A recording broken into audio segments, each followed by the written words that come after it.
Hello, everyone. My name is Ryan Cam, and welcome back to the 1999 Project. And this week, we're launching things off with another classic comedy and one movie that I think is pretty underrated, and another one that you probably forgot even existed or didn't even know the existence of in the first place. But let's begin things with the classic comedy. In this case, it's a movie that has been referenced a bit on this channel, but I have never dedicated a proper review for it. Jacob Collins from 3D Movie Cinema joins me to review American Pie. Look at the expression on her face. She's kind of looking right into your eyes, saying, "Hey, big boy." Oh my God. American Pie.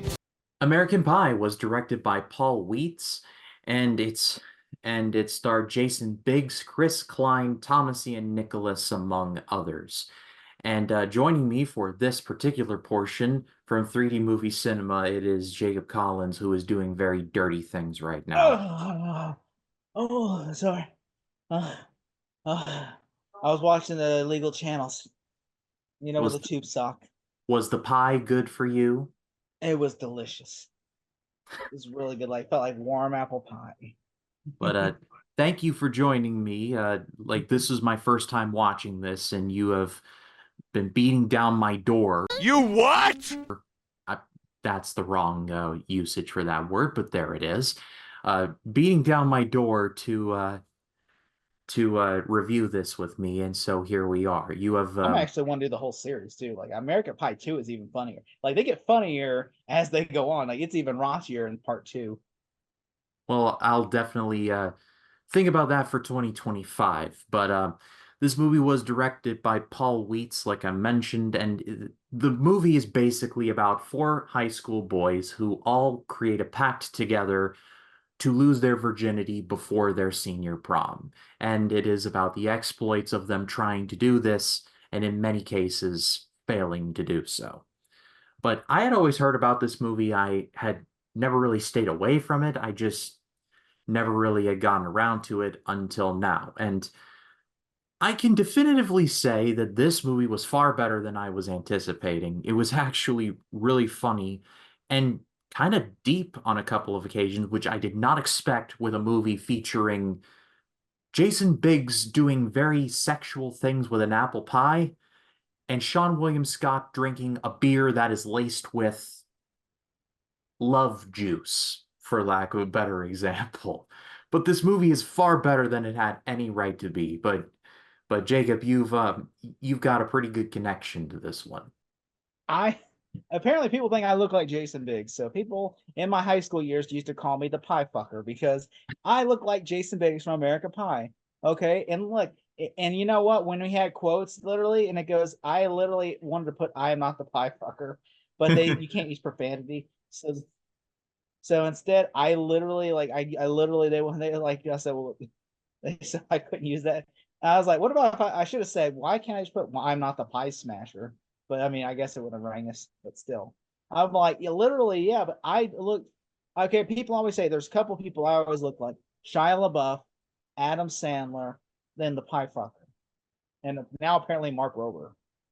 And I don't so I'm know. like, I don't know who that look, last one is, but those other three. Mark Rober's a famous YouTuber that's a NASA engineer. He's the one that catches porch pirates for a living, that puts prank boxes out there and lets the porch pirates take it and pranks them. Spent a It's lot of time actually he's on a really YouTube. famous. Never heard of the guy, but I this. never heard of the guy until like a couple of years ago, and I'm like, and when people start saying you look like Mark Rober, because apparently when I wear my hat backwards, people are like, are you him? I'm like, who? Mark Rober. And I'm You like, should. no. I mean, I'll take that any day over the pie fucker. So I'm like, You should I'm have not the said dude from yes. American Pie. Okay, I've never once committed that atrocity to a pie.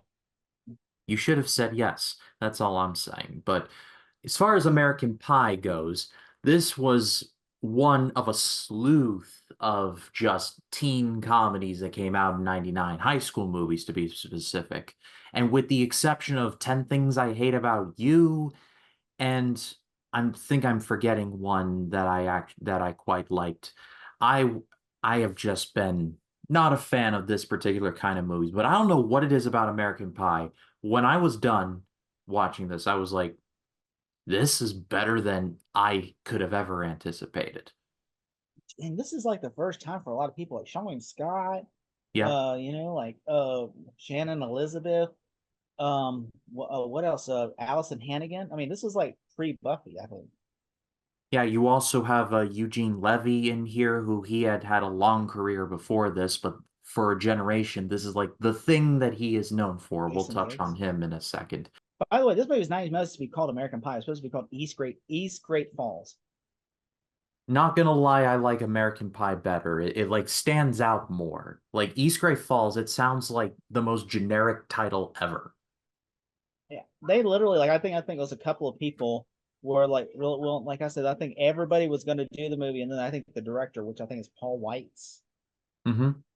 Paul Wyatt, who directed it, was like he was going to pull out, or like some of the actors were going to pull out if they don't keep it as American Pie, because they're like, that's stupid, American Pie, which I think so. Which they did the movie, and literally, I mean, they shot this movie and everything, in which they said the movie, which by the way, the people that are having like sex on the videotape that you can't see, because there really is nobody having sex on tape. It's just literally like, at the beginning of the movie with the tube sock.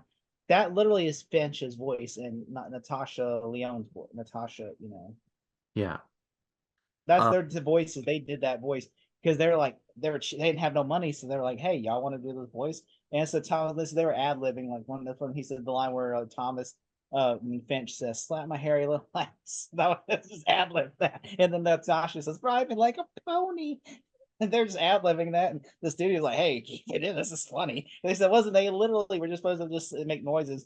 And they're like, they just went with it, and they're like, "All right, cool." that Like, that scene really sets the tone for the rest of the movie because like Jason Biggs is in the middle of doing the deed, like jerking the gherkin and all of that. he's squeezing the frosting out of the eggplant. That and like his parents are at the door and like they discover it, and Eugene Levy's character, his dad, bless his soul, he's like, what is up with these channels? Like, I don't understand. I get the feeling that this character like knows what his son is trying to do because like he was in a similar place and is trying within his reason to like He's a protect good him. dad. Yeah, he's a really good dad. Like I He's trying to give his son space. He's like, look, you're a grown boy. I'm going to give you space. Like, I will say, sometimes he does cross over. He does cross over, overstep his bounds a little bit, especially when he's trying to bring his son porn. The important thing to note is that he means well. That is the big takeaway from all of this. He does. And oh, you wait till you get to the second one at the beginning of the second one. Oh, wow. You're like, oh, that's talk about overstepping your bounds. Like, damn, dad. Yeah. And in my research, I found that Levy insisted on improvising all of his dialogue because he hated the dialogue that he was given. So, like, a good 85-90% of what he says was improv. I mean, it's because he literally comes off as a good dad. Which, Yeah. by the way, by the way, I mean, this is gonna sound weird, but he looks fantastic for his age. And have you seen him now? He looks younger now than he did in American Pie. As I saw That's like true. on Schitt's Creek, I'm like, I saw an interview. He was doing press for Schitt's Creek, the final season. I'm like, he looks great. Like he He looks younger looks than he did in 2000. Yeah, he looks younger now than when he was on SCTV with John Candy in the late 70s. Which he literally is. I mean, a good dad, and I will say, like, he's a dad you would want to have. Like, he's a dad that would just sit down and like, he's like, he loves his son. Like, he's like, look, I understand you're a teenage boy, and obviously his son gets him a lot. Like, especially like he wants his son to get laid. He's like, look, Nadia, Nadia. Like, he's just like, son, like he says, you're a grown boy, and like he shows his son porn. He's like, dad. Like, especially his son, he walks in on his son gonna buy. Like, by the way, which version did you watch? The unrated version? No, I think I watched the properly rated version. I couldn't really tell. There's this in the unrated version. It's he's on the counter having sex with this pile, but then whenever in the theatrical cut, he walks in he's just up against the wall. I watched one where he was on the table doing it. Okay, yeah, that's the unrated version. Oh, well then the unrated one then, yes. Yeah, because the theatrical one, he comes up. I was saying he's like up against the counter, like his ass up in the air. Which, by the way, that scene is so iconic. Where he just sticks his fingers in there and he's like, bow, bow, bow, bow, bow. It's like, It's just like, I'm like, first off, why would you even think like no human being would ever think? I mean, who are we kidding? This is like the millennials nowadays. Who am I kidding? I mean, yeah, they probably would pies. If this movie had come out now, people would be eating pies left and right. They would McDonald's would have be to take it off the menu. they would be trying to cancel pie. They would be unsuccessful because pie is amazing, but they would certainly try to do it. But The difference between now and then it's is nobody tried to interesting. fuck pies whenever it came out in '99. It's interesting that in my research I found this movie was almost like literally it received an NC-17. They had to make several like cuts to it to get it to an R That's rating, and why it had been unrated. that's why the Which is unrated. not really like it's not even real. I guess it's because his ass is in the shot. Like there's a scene where I guess there's the scene with Nadia, especially like there's a scene like there's a longer this scene's more extended in the like they had to trim it down a little. Which to me I'm like, I felt that is a I remember seeing that scene a lot as a kid. I mean everybody ever if you were a grown boy everybody's seen the Nadia scene in America, especially then it becomes funny because he sends the web link to everybody. He walks in on her, and then she makes him do the dance. And he's like, he just when he takes the chair, you remember he takes the chair, and he's just like Dennis and Stifler, and everybody's watching on the webcam, and he's like, what is he doing? And she goes, more you bad boy, Jim, more. And then I thought that was so funny. It's just like that was just so funny. Yeah, I mean that's there are several scenes in the movie where like my jaw was like almost on the ground. I was just like, what is going on? This would never fly today, but it's also kind of brilliant. There's a scene where this girl, Nadia, I believe her name is, like she gets invited over to study. The webcam is on. Like Jason has a webcam to like sign up for online dating and all of that. The webcam's left on. She's changing in his room, takes off her bra, shows off the goods. And as she is, no girl would ever like do that in someone's room. Especially no girl's gonna lie down naked and watch like read your porn. Okay, like whoever yeah, wrote that dialogue, I'm like that would never happen. like, Okay, her changing and maybe getting fully undressed and then changing in her clothes. Yeah, I believe that. But mostly my thing is this: I'm sitting there watching, going, wouldn't she just go to the restroom and change? yeah, that was my thinking. I'm like, yes, this random like boy's room to change my clothes in. That you are very smart. I'm like, wouldn't you like? I mean, like, if you had someone like, I mean, we've all had like, friends that are girls that have come over, and wouldn't they get changed? Like, don't they go to the restroom and change? Like, I'm just saying, like, I've never once. That just seems like a screenwriter's fantasy where it's like, oh, she gets undressed and then looks in the porn. I'm like, first off, if she's digging through your drawers, she's honestly not like a very trustworthy person. Yeah, that's like a red flag so big it ought to fill the screen. Like That that to me, I'm like watching. Like, no girl would ever just if she starts going through your drawers, she's a thief. Honestly, Yeah. Like I said, there are parts of this movie that are honestly deeper than I could have predicted. Like there was like the whole thing with Oz. Like Oz was my favorite character in the movie, and I did not expect to like Oz as much. Like like when he was a jock, like the jock character, I'm like, I'm not gonna like you, am I? But then like he becomes a sensitive guy. he joins the He's choir. essentially a John Hughes character because he goes from the jock to like the heartthrob. Like he becomes that character where he's like, oh, I went from a jerk at the beginning to a nice guy. Like he literally and like you really think like honestly nowadays I'm sure that they would make it out to be like, oh, he's gay. Because like I mean like that would be like the nowadays because like well I know because no straight jock would be like they'd try to make him like that Stifler would be the villain of the movie and Oz would be like a guy who's coming out to his friends because that right there that would be. But I think in this time period it works because it's more of a John Hughes. It's not like a modern day story of this. It's a John Hughes story, and essentially this was a huge tribute. Like this is more of a raunchier version of the John Hughes movie.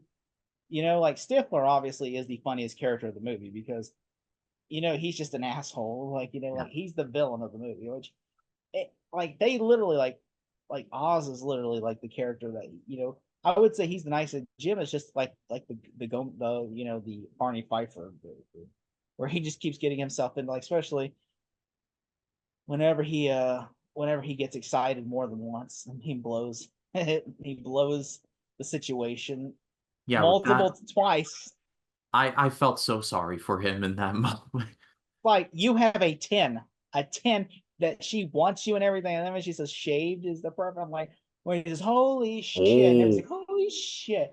She was that girl. I mean, wow. I mean, I felt bad though, because, like, obviously, which, to be fair, in real life he'd probably get in trouble, because that technically is like a stalker. It's like, whenever is that, what's that called? There's a law where you're that's a peeping tom thing or something. yeah, exactly. But Yeah, which nowadays, oh, they would get in trouble for that. But oh yeah, so much oh, trouble. Jim would probably face charges. Like, Jim would be like, in, like, literally him, because it'd be like, that's like cyber, was it revenge porn or whatever. And also Something he's to that distributing effect. it too. Yeah, not to mention he invited friends over to watch it. So it's Like, that is literally Jim. I just imagine Jim would be in a courtroom the next thing with his parents crying, I never did anything wrong. I didn't do anything. And then his dad's just like sitting there like, it's okay, son. I understand. You're a growing boy, and like, Jim, we got a good lawyer. We're gonna take care of this. And he's like, I'm so sorry, Dad. I don't think. It's like, and then Stifler's just in the courtroom going, this is so great. Jim's gonna get raped in prison and all. Oh, it's like, I and was just like, that would literally be the conversation. And then, like, Finch and, like, everybody's trying to comfort him, but and then, like, Jim was laughing his ass off.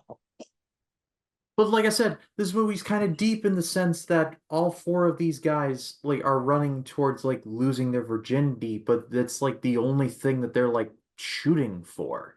And there's like conversations about how like what They are all we learn gonna a deeper meaning. yeah, it's like for a movie as raunchy as this, there's a lot more going on here. And so I feel like I'm kind of I'm kind of more stiff on comedies like this is that No a pun lot of intended. I know what I did. Like it's like when like when they just do like hey, a dick. Like that's it. Like I need something else besides that. I I don't know. mean, I'll show you Neighbors, for instance. Neighbors is exactly what you described. That is exactly the type of, that's a college movie where dudes are like, ho ho ho, you know, like dicks, man. Like, that's the frat boy comedy. Versus this, where this is more of a John. You could tell the screenwriters when they wrote this. This is more of a John Hughes level, where each, like this guy has a brother. He's like, his brother tells him about this, like, Karma Sutra type book, and he's using it to, like, you know, he's like, he wants to use it to win his woman back. And then on top of that, Oz is trying to get with this band geek, you know, not band, was it? No, not a band geek, but the choir girl. Yeah, the choir girl, yes. And then on top of that, you know, and this is kind of High School Musical if you think about it, because, you know, like, this is literally like High School Musical, like High School Musical, Oh because my God, I never thought about that. I'm just saying, he has a game, and the game leaves the game, and just to go to the. Paul Weitz might have had a bit of a case. I'm just saying. I'm just saying, yeah, like I said, oh, like, obviously Zac Efron, Zac Efron, obviously nobody in the movie, and nobody in that movie fucks a pie. Honestly. There's no scene where, like, you catch Lucas Grabeel fucking a basketball. But as far as this movie goes, like I said, there's actually a lot more to this than just the raunchy jokes. They are definitely Right. there, and your mileage is going to vary. But for my money, this is one of the best of this kind of comedy. I'm going to give this an amazing grade. This was far better than It is I have amazing. ever anticipated. It's This movie would probably never be made today, because no. there's so many things that they would be like, okay, like, there's like there's a pedophilia thing that happens in there with the Stifler's mom and, like, a high school Oh kid, yeah, yeah, yeah, yeah, yeah. Yeah, Finch. And then on top of that, like, there is, like, literally student drugs another student to, like, to get back at him. And then on top of that, you have a one person who basically peeps on a girl and then distributes, like, porn, like, you know, like, and Finch gets stuck in the women's room and like he has to yeah. like there's for many reasons this movie would never fly today. But it came out during a in some ways a better time and we're all the better for it. I Mhm. haven't seen the sequels. I do intend to now. And if I will watch 100% the sequels with you, because American Pie 2 is one of my favorites. American Pie 2 and 3 are two of my favorite comedies because I used to, when I was down, I would watch American Pie 2 and 3 because, which I will like 4 too. 4 is not as funny as 2 and 3, but like I really enjoy all four of the movies. I really wish they would make a fifth one, but I don't think they will because it's a different time. It's a different taste. It's a very different time. The You fourth cannot one have a came out. character like Stifler now, who would No, literally just be like canceled in a heartbeat. like the fourth one came out in 2012, and even then it was pushing it. Oh yeah, there's a scene in the movie where they're like, okay, Stifler could not do that today. No. But Jacob, thank you so much for joining me. His channel is going to be linked in the description. He joins me on Small Talk every Tuesday here on this channel, as well as Talking Silence every Friday. We've got more movies to cover on this particular video, though. So, Jacob, thank you so much for joining me. Moving on now, we're taking a hard left from raunchy high school comedy to very serious historical drama starring Christopher Walken. It's called Vendetta. Davison, Joaquin Dalmeida, and Christopher Walken. Vendetta. Vendetta was directed by Nicholas Meyer, the director of movies like Star Trek: The Wrath of Khan and Star Trek: The Undiscovered Country, and the movie starred Christopher Walken. It's the 1890s in New Orleans, Louisiana, the time and the place where understanding and peace was at an all-time high. Sarcasm. In that time period, the Sicilian Italian population was growing, much to the chagrin of the locals. To make a long story short, there is a lot of prejudice going on, and there is an incident that involves the brutal slaying of the chief of police of New Orleans, played by Clancy Brown. Yeah, the Clancy Brown from Shawshank Redemption and Mr. Krabs from SpongeBob SquarePants. Yes, really. And the movie tells the story of what is described as the most brutal series of lynchings in American history. I had no idea of this movie's existence before this project, and so looking at the cast, including guys like Clancy Brown and Christopher Walken, yes, that one, I was looking forward to this one. And while Walken and Brown were good in their roles, they're not in the movie much, and that is the downfall of the movie because the rest of the movie is just not really that interesting. It was another HBO movie, and I've talked about on this very project that there are HBO movies that are very good, the Jack Bull. But then there are others that are just kind of boring, like Lansky. Vendetta is unfortunately in the Lansky camp. The best way I can describe this movie is that if Boardwalk Empire, another HBO property, was crammed from 6 seasons of television to 2 hours of a movie. There's no real dedication to exploring this story or the people in it. It feels like there's something interesting here, and it's a very tragic story, but overall, there's just an unfortunate lack of anything interesting going on here.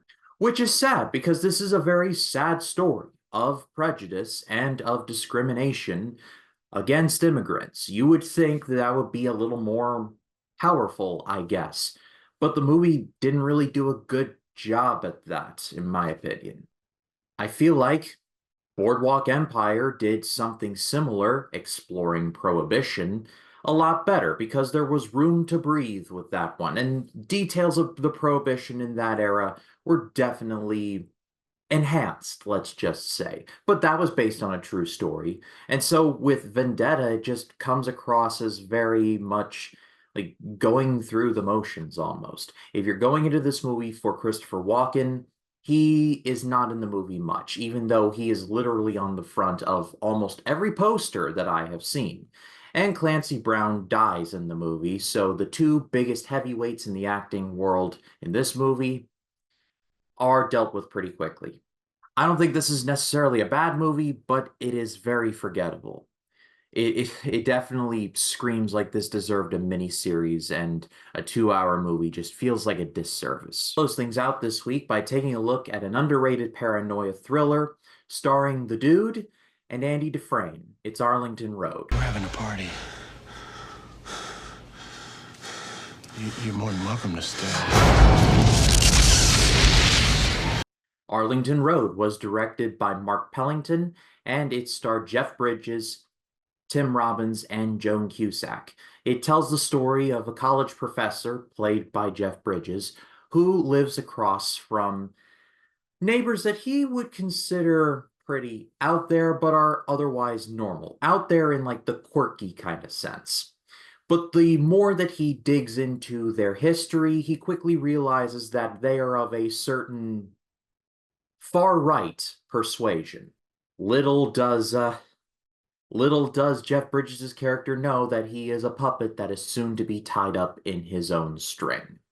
I love Jeff Bridges. I like Tim Robbins. Joan Cusack is a very talented actress. So when I heard the cast of this movie, I was set.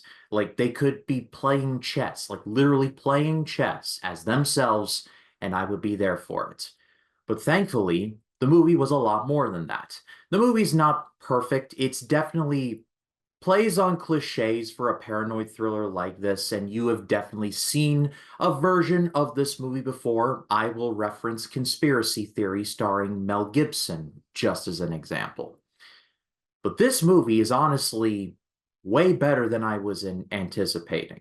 Again, not perfect, but the performances and then the ending are really the reasons why you should see this. Jeff Bridges is predictably great, and with the knowledge of him going from the dude to this role is honestly a sign of Jeff Bridges' range as an actor, because he goes from someone who just almost doesn't care about anything to caring about literally everything, especially having to do with this family living next door to him. He is a widow who has a young son, so he is very paranoid about trying to protect him while also understanding that because his job is teaching about American history, specifically terrorism, he sees the warning signs, for lack of a better example.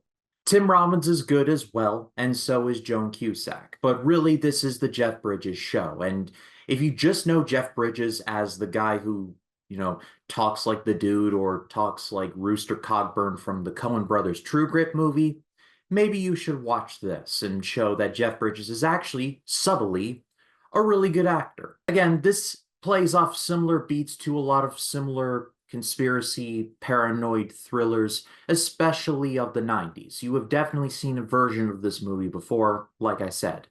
But the ending of this movie really sold it for me, and I will not spoil it here. But let me just say, and this is all I will say about the ending because I do give this a recommendation. About 25 minutes into the movie, something gets told about a story involving a fictionalized terrorist attack. And let's just say that attack gets referenced again at the ending in a very devastating fashion. Borderline between good or great for this one, but I'm going to give it a great rating. With the shocking ending and the really good performances, this movie gets elevated on those two factors alone. If you have not seen this movie, I do give it a modest recommendation. Go check it out for yourself. But that's all for me for this week. What did you all think of any of the movies I've talked about? Let me know in the comments. I'd love to read what you have to say.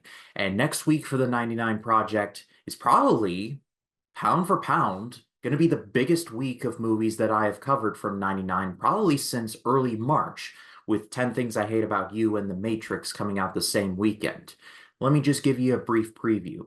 Next week, I'm going to be covering The Blair Witch Project, yes, that one, Muppets from Space, talk about a great big divide in content there, Lake Placid, a movie about really hungry crocodiles, and Eyes Wide Shut, the Stanley Kubrick film. That is all next week, folks. See you there.